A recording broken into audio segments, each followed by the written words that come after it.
UCC uniform civil code, इसको लेकर असदुद्दीन साहब ने एक बड़ी प्रेस कॉन्फ्रेंस की है। उसमें कई नुकसानात बताए हैं इस कानून के। देखिए, ये जो हिंदू मैरिज एक्ट है, हिंदू सक्सेशन एक्ट है, वो मुसलमानों के ऊपर आप लागू कर रहे हैं, जो सरासर अनकॉन्स्टिट्यूशनल है।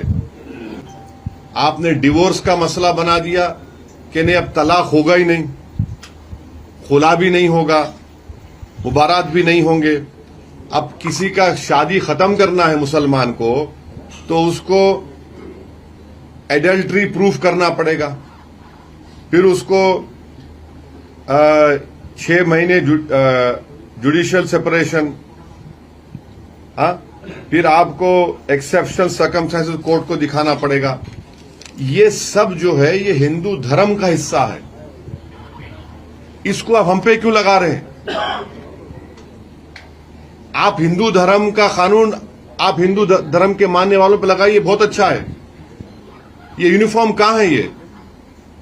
और मैं किसी धर्म की चीजों को क्यों मानूंगा? मैं, ये तो मेरा आर्टिकल 25 का ग्रेव वायलेशन है।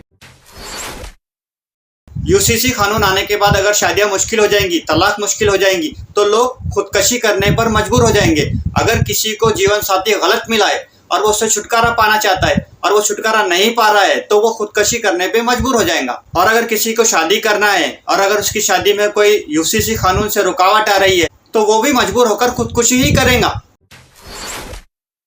अच्छा, फिर आप बोलते कि लिव इन रिलेशनशिप हो सकता है, माने शादी का तो अब कोई शादी नहीं करके ऐसा ही किसी के साथ रहेगा, तो कहां गए मॉरल्स आरएसएस बीजेपी वालों के?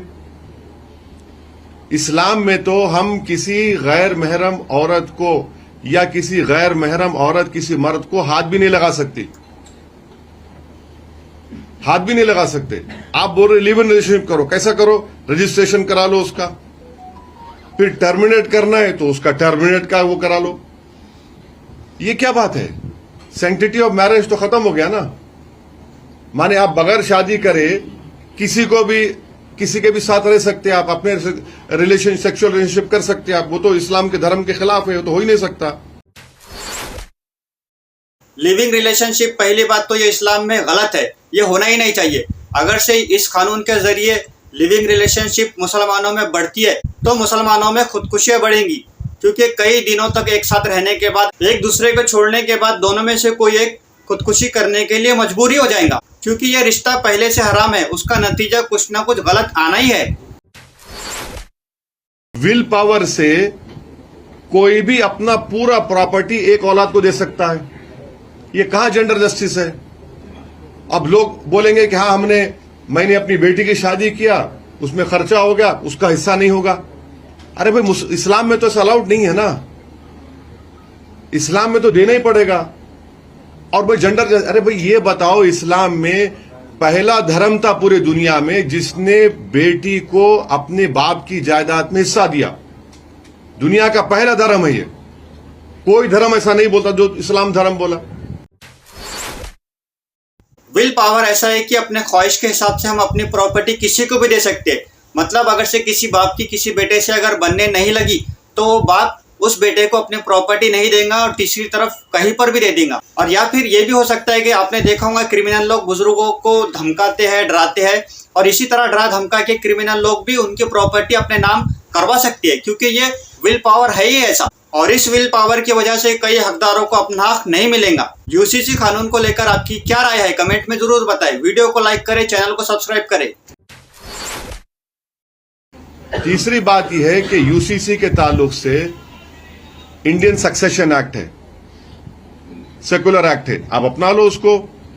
एडॉप्शन एक्ट है, अपना लो उसको आप। स्पेशल मैरिज एक्ट है, अपना लो उसको आप। मगर आप उसको छोड़ दे के ये सब चीजों को आप लेके मुसलमानों पे लगा रहे। मकसद एक ही है कि मुसलमान अपनी रिलीजियस आइडेंटिटी को खत्म कर दें उनका। तो सरासर ये जुल्म है, नाइंसाफी है, और हमको पूरा यकीन है कि हम जब कोर्ट में इसको चैलेंज करेंगे, हमको कोर्ट से उम्मीद है कि कोर्ट इंसाफ करेगा, क्योंकि ये आर्टिकल 21 का, 25 का, 26 का, 29 का ग्रेव वायलेशन है।